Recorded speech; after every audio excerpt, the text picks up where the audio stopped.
broadcast network, AFTERBUZZ TV. Over 20 million weekly downloads in over 150 countries, and your #1 source for after-show entertainment.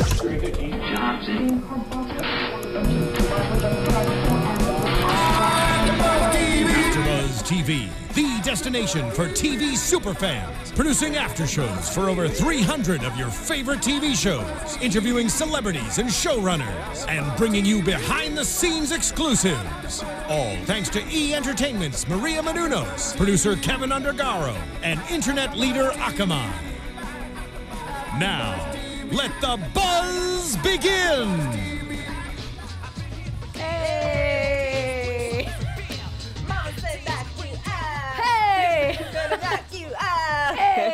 We are turned up. Yes, we are turned up and we are feeling it tonight. It was a great episode. Yeah. You are watching AFTERBUZZ TV. It's the Biggest Loser after show episode 16, and this one is called The Comeback. Right, and it was a comeback. It sure was a comeback.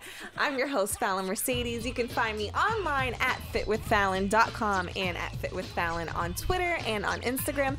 And my lovely co-host with me tonight is Morgan Martin, and of course you can catch me on Twitter and on Instagram at ms_Morgan Martin. We should just play the song all right. It gets me amped. it's still on. All right, so they're playing with us today. The reason why we call it a comeback is because today was actually the real comeback for Comeback Canyon. We see, you know, Bob. He comes back, and everybody is so surprised. Like, wait. What are you doing here on the ranch? You're not even a trainer. But little does everybody know, well, the contestants at least, that he has actually been on the ranch, just a different part, for 16 weeks straight, training every contestant that has gotten kicked off. And now we have the one final contestant that has made it. Now, my predictions last week were so wrong. I so thought it was Scott. And as it was revealed today, it was Woody. So Morgan, I give it to you. She predicted it. I predicted it, but I will say I really wanted Scott to come back. And I think what kind of is a little unfair about Comeback Canyon to me is that, yes, Woody, I mean, he just got there and then he just so happened to beat Scott. So then he ends up being able to be the one that comes back. But Scott beat 3 people consistently in a row. To stay at Comeback Canyon. So I almost kind of feel like I wish, like, I like the Comeback Canyon idea. I just wish they would go about a different way of like who really gets to come back, because it's almost kind of like timing. Yeah, you know. But in, you know, Woody's defense, he made it longer than everybody. That's true. On the real ranch. That's true. I can see that. So, you know, I understand what you're saying, but he made it longer than everybody on the ranch. But anyway, so Woody was the one that was chosen. So, you know, he could be a good qualifier for being the final finalist on The Biggest Loser. Yeah. So we'll have to see. This one episode is kind of like the final 5. We are down to the top 5 contestants on this episode. And it is Toma, Lori, Sonia, Rob, and Woody. Yeah. Now, Rob, we've seen him get emotional. We've seen him get angry. He seems to not how to control his anger and emotions on the show. And we see that come about when Woody walked into the room and everybody was surprised. And when they asked Woody, Rob, why are you upset? What's going on? Why do you have this reaction? And he kind of feels gypped. He feels like, you know, before he was thinking he was going to be, you know, top 4. Now it's top 5 because Woody's back, and he's kind of second guessing himself if he's really going to make it. And what I love about Dolvett is after, you know, he spoke about his issues, because again, this is kind of Dolvett's his specialty. Yeah, that's his specialty, and he has a good connection with Rob. So afterwards, he told Rob, like, you need to get control of your emotions. Yeah. There is something deep going on, but you know what? Everybody has a right to feel angry. Everybody has a right to feel the emotions they're feeling, but that does not give them the right to act upon them. Right. And we see the other contestants, you know, I'm pretty sure everybody else was pissed off. Like, are you kidding me? Woody's back, so now we got to go through another week? Like, I so feel him, but that does not mean it's okay to act out in anger. And Rob's response was, you know, before I wasn't angry. Before I came to Biggest Loser, I didn't have these strong emotions that I felt like I needed to get out. I just dealt with it with eating food. And he sat at home, and if he felt angry, if he felt emotional, if he felt hurt, he would turn to food. So now he doesn't have that outlet. So he doesn't know how to get out these feelings. What did you think of Dolvett's conversation with him? And what did you think of Rob's response? And what did you take away from it?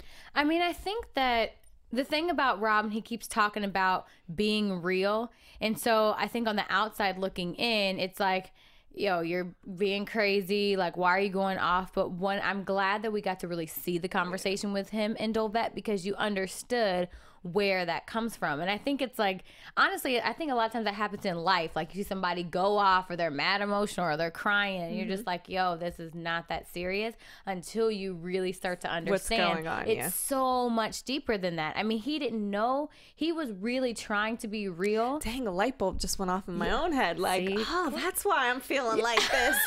It's something deeper. We just had a Dr. Phil moment. Right? But it's true. Oh, no, Oprah. Aha moment.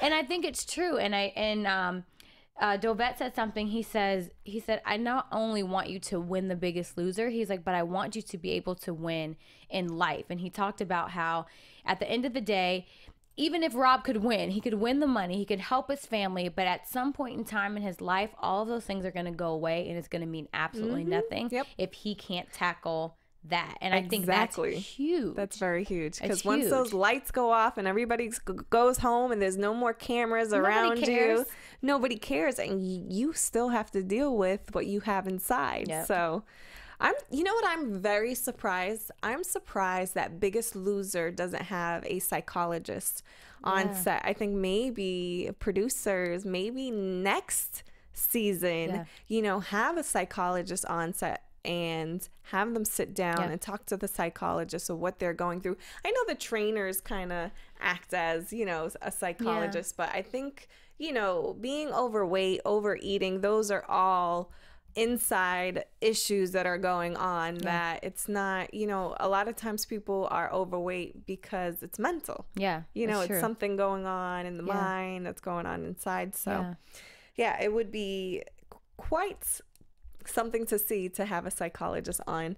Let's see what else. Oh, we see Scott, kind of like a flashback. He was 366 pounds when he started The Biggest Loser, and when he left, or I should say now, he's down to 240 pounds, and he looks amazing. He does. You know, I thought he was gonna take this all. I thought he was going. He's to me, he's like the perfect spokesmodel for Biggest Loser. But unfortunately, he did go home. But he seems very active and happy with his family and with his Vivo Fits.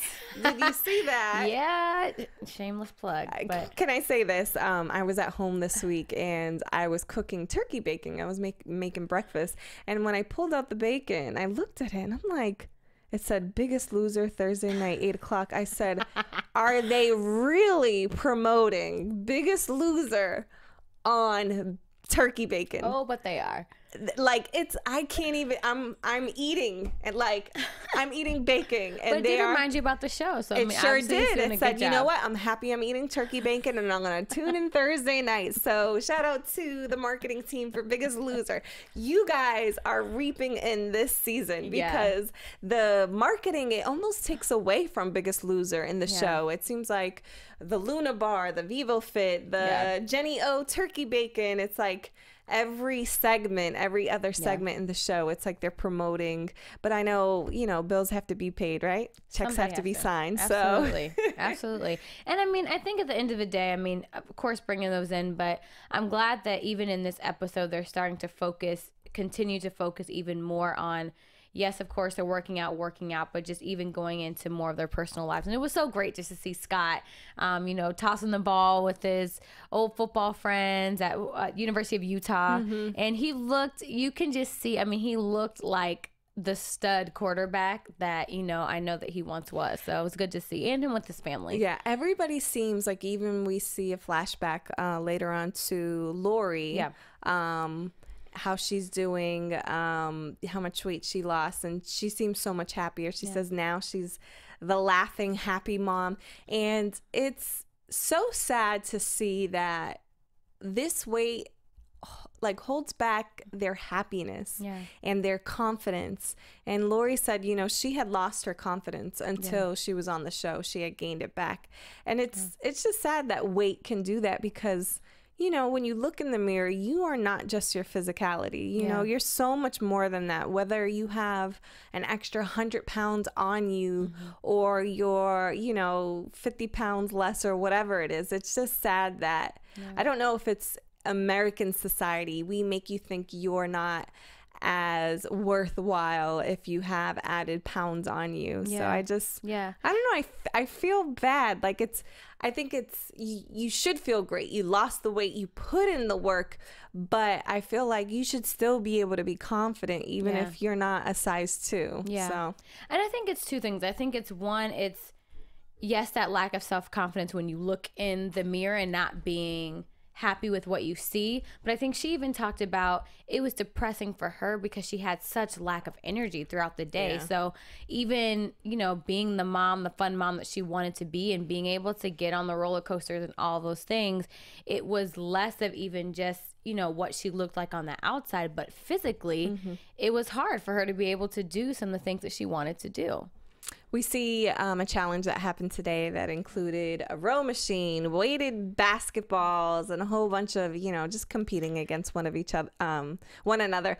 I personally didn't get to witness the winner. I was talking too much. So, Morgan, you're going to have to take that over for me. I did see it. And it actually was a photo finish. It came down between like Toma and Where Rob. was I when we were sitting in the same room? Was I talking and you were just paying attention? You weren't really listening to my stories, No, were I you? did. I heard it all, but no, I did catch it. It was Toma and Rob. It came literally down to like photo finish. They didn't even know. And I'll be honest, like when they showed the photo, it was tough because it's like we just saw Rob. He had this big blow up, and it's like, oh my gosh, is he going to go through another loss, and how's he going to handle it? And it did end up being Toma. Toma did beat out Rob, but Rob handled it like a champ. It was like, you know, give him a, you know, pat on the back. And so it was a good Maybe that step little in the right direction. pep talk from Dolvett helped him, you know. It did. He's growing. All right. So we also kind of see a glimpse of the different contestants work with trainer Bob. Yeah. He's back and he is so energetic. He is. I love Bob. I was thinking, okay, Jessie, take points. Take points. Bob's back, but be careful. We want you back next season, but Bob might be coming back for good. If you guys out there, let us know in the comment section. Yeah. What do you think of Jessie? Do you think he's a great trainer this season? Do you think he stuck out? Do you think you want somebody else next season? Do you want Bob back? We'd like to hear your thoughts. He's growing on me, but still, he's not. Something's missing. Yeah, something's missing. He's not my fave. We see Sonia. She talks about how on this week's weighing, it will be her 40th birthday. Yeah. And she said, you know, she's having a hard time, I guess, taking in that she's going to be 40. She says, you know, there's been 39 years of self-hatred, 39 years of insecurities, and she's really scared to death of the weigh-in because once she goes home, she's not a mom, she's not a wife, she's going to be by herself, and she doesn't know how she's going to handle being back in the real world off of the ranch. And we love Jen, and Jen was kind of explaining to her, you know, the good thing about being on the ranch for this long is that you have built habits. Yep. And when you go home, you are going to still carry these habits. You know, you know what you need to do. You triumph this far over everything. Like, you can do it. So I love the raw and realness of people's insecurities. I like that, you know, those are things that you think of. And you see them come across and people say it. You know, we see the contestants break down. We see them talk about their real insecurities. And it's things that we all have, you know, whether you're fit or not fit. Everybody has some type of fear, some type of insecurity. So I think that's why I really do like the show, is that it is real and it's dealing with real people. Yeah. And I think the thing with Sonia, she kept saying, she said, you know, she doesn't want to go home because she doesn't know how she's going to deal with home. But I think honestly it's going to be the opposite. I think home and the people that are in her life aren't going to know how to handle Sonia, because Sonia's coming back a whole new person whenever it is her time to go, whether it's after the show as the winner or even if it's during the period. She is going to come back with a lot more confidence. So I think she's going to probably pleasantly be surprised how many people respond to her in a totally different way. Yeah, I agree with you there. All right, so let's get into the final weigh-in. Do you want to break it down? Yeah, sure. So we start off with Toma, who lost a whopping 14 pounds. Toma looks big bomb. Surprise. Like 14 pounds. Like, where did that 14 pounds come from? I think it came from his beard. After his beard weighed 14 pounds. He looks great. Like, Toma looks really good. He is slimmed down. He looks amazing. So he's definitely deserving of that 14 pounds. And I feel like he's been, you know, slow and steady wins the race. And I think that's been Toma. Like, he hasn't been a huge standout person, but little by little, and now he's hitting these big numbers in the end. Like, that's huge. It's huge. I agree with you. So I'm all for Toma. And then we've got Lori. She lost 6 pounds, and it did end up being the lowest, and so she did end up having under the red line. Sonia lost 6 pounds, but she needed that to be able to just stay under her weight. And 40 for 40. That should be the hashtag for the day. 40 for 40, yeah. She lost 40% of her body weight on her 40th birthday. How great is that? Huge. That's awesome.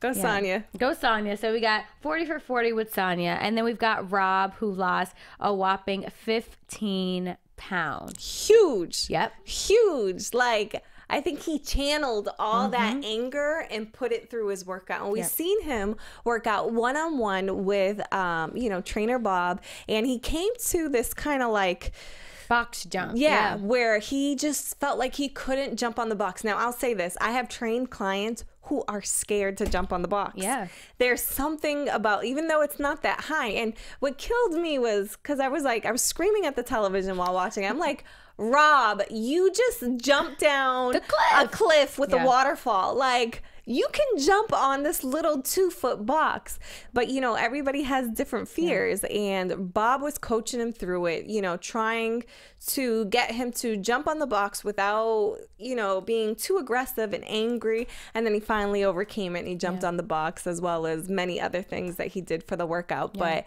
we've seen him really put in that effort and channel that energy, that negative anger energy into the right places. And that's why he was the biggest loser on this episode, losing 15 pounds. And he said that when he had his whole outburst at the weigh-in the prior before, they said, you know, what are you going to do? And he said, I'll show you what I'm going to do this week. And that's exactly what he did. He was the biggest loser this week with 15 pounds.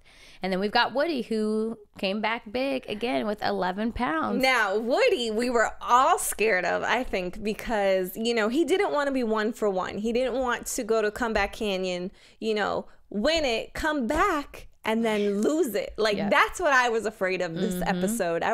I personally thought he wasn't going to pull those big numbers, and that it was going to be like, he could have possibly, I thought, been close to getting under the red line. And he was pulling big numbers with everybody else. He got 11 pounds. So shout out to Woody. And I think also just training with Bob. Bob seems to push people, you know, further than they can go. Maybe because he's a veteran. He's amazing. But I think he did well. 11 pounds. We'll see how he does next episode. We have 2 episodes left. Yeah, and that's actually a big weight on his shoulders too. Bob even said, like, he's carrying everybody that went through Comeback Canyon. So it's almost like, yes, it was for him, but it was also for everybody else that went through that process. I would be so pissed. Like, you beat me, Woody, and you couldn't even win. Scott will come find him. Exactly, Scott would. But yes, so it was a good episode. Do you have any predictions? You know, that's when the And now, your AfterBuzz TV predictions. Man, I never thought I'd say this, but I am really feeling Toma right now. I don't know what it is. I mean, yes, obviously these big numbers this week, but he's got, like I said, he's got these slow but steady wins the race, and you know, he's got a lot going on. So Toma, I'm kind of feeling some big numbers from Toma from this week. Even with the 14 pounds, and I know usually it's the opposite, big loss, and then it's tough to lose some more, but he's on a really, really great pace. Yeah. Honestly, I'm not feeling anybody. I don't, it's so like down to the line. I have no idea who is going to come up next week, but I do know that Rob is channeling a lot of that passion and energy inside him. So I wouldn't be surprised if he pulled big numbers again next week. You guys watching, please rate, subscribe, give us 5 stars on iTunes, comment. You know, we want to know what you're thinking. Give us your predictions. Who do you think is going to get kicked off next week? Who do you think is going to be the biggest loser? And what do you think of us? What do you think of, what else do you want to hear and see from us, right? Yeah, of course. We want to know. Do you want to see us lose some weight? We only got 2 weeks, right? You guys can find me online at fitwithfallon.com and at fitwithfallon on Instagram and Twitter. Where can they find you, Morgan? You can find me on Instagram and Twitter at ms_Morgan Martin. You can also check out my website, www.dancefitwalk.com. And of course, you can find us here next week, same time, same place. We'll be ready for you. Yeah. All right. Have a good week, you guys. Have a good night. From executive producers Maria Menounos, Kevin Undergaro, Phil Svitek, and the entire AfterBuzz TV staff, we would like to thank you for listening to the AfterBuzz TV network. To watch or listen to other after shows and post comments or questions, be sure to visit AfterBuzzTV.com. I'm Sir Richard Wentworth, and this has been a presentation of AfterBuzz TV. Buzz you later. The views expressed herein are those of the hosts only and do not necessarily reflect the views of AfterBuzz TV or its owners or principals.